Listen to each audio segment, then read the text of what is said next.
कहानियों की श्रृंखला में आप सभी का हार्दिक स्वागत है। आज की हमारी कहानी है मियाँ शेख चिल्ली के ख्याली पुलाव। एक दिन सुबह सुबह मियाँ शेख चिल्ली बाजार पहुंच गए। बाजार में उन्होंने अंडे खरीदे और उन अंडों को एक टोकरी में भरकर अपने सिर पर रख लिया। फिर वह घर की ओर जाने लगे।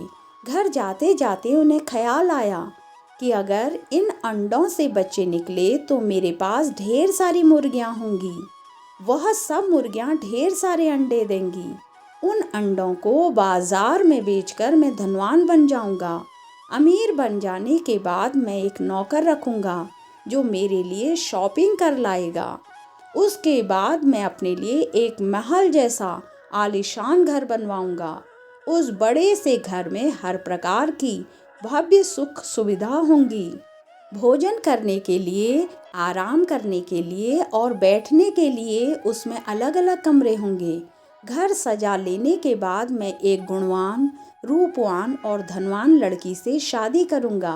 अपनी पत्नी के लिए भी एक नौकर रखूंगा और उसके लिए अच्छे अच्छे कपड़े, गहने वगैरह खरीदूंगा। शादी के बाद मेरे 5-6 बच्चे होंगे। बच्चों को मैं खूब लाड़ प्यार से बड़ा करूंगा और फिर उनके बड़े हो जाने के बाद उनकी शादी करवा दूंगा। फिर उनके बच्चे होंगे।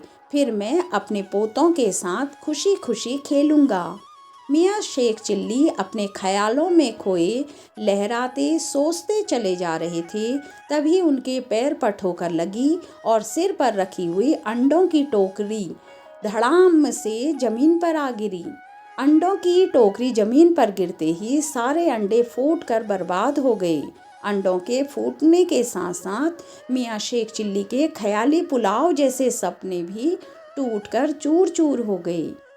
आपको मियाँ शेख चिल्ली की यह कहानी कैसी लगी बताना न भूलें। कहानी सुनने के लिए धन्यवाद।